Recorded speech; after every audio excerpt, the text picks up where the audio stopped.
सर्वांना जय संविधान, जय भारत. आपण BLW न्यूज नेटवर्कवर भारतीय संविधानाचा अमृत महोत्सव आणि त्या निमित्ताने भारतीय राज्यघटनेतील कलमांचं सोप्या भाषेमध्ये समजेल असं विश्लेषण करतो आहोत. आज आपण 12वं कलम पाहता पाहता कलम 12 पर्यंत आपण आलोत. 395 कलमाचा टप्पा तुम्हा सर्वांच्या सहकार्याने आणि तुम्ही असंच जर पाठबळ दिलं तर नक्कीच पूर्ण होणार आहे आणि तो ऐतिहासिक टप्पा असेल.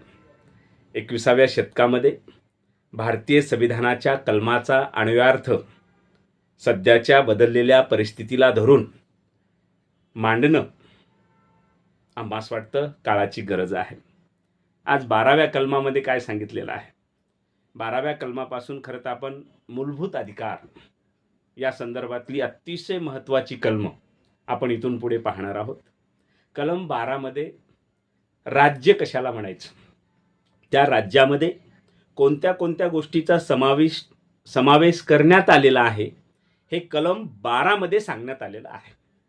म्हणजे अगदी सरळ व्याख्या त्यांनी केलेली आहे की राज्य या शब्दामध्ये खरं तर आपण भारत राष्ट्र असं म्हणतो. आपण मुळामध्ये भारतीय संविधानानुसार राज्य हा राष्ट्रापेक्षाही मोठा शब्द आहे. हे अतिशय समजून घेण्यासारखं आहे. आपण महाराष्ट्र राज्य म्हणतो, उत्तर प्रदेश राज्य म्हणतो, पण भारत हे राज्य आहे आणि त्या राज्याची व्याख्या ही मोठी आहे, विशाल आहे. तर काय सांगितलेलं आहे कलम 12 मध्ये? राज्य या शब्दामध्ये भारताचे सरकार व संसद आणि राज्यापैकी प्रत्येक राज्याचे शासन व विधिमंडळ आणि भारताच्या राज्यक्षेत्रातील अथवा भारत सरकारच्या नियंत्रणाखालील सर्व स्थानिक किंवा अन्य प्राधिकरणे यांचा समावेश आहे. म्हणजे कलम 12 हे स्पष्ट करतं की भारत हे एक राज्य आहे आणि त्या राज्यामध्ये संसद आहे, 29 घटक राज्य आहेत, 8 केंद्रशासित प्रदेश आहेत.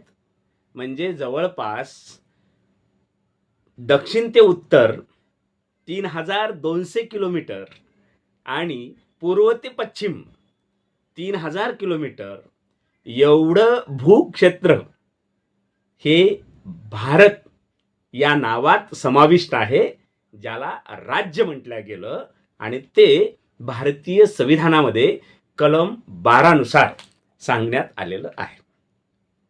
तुर्तास आपण थांबूया. धन्यवाद.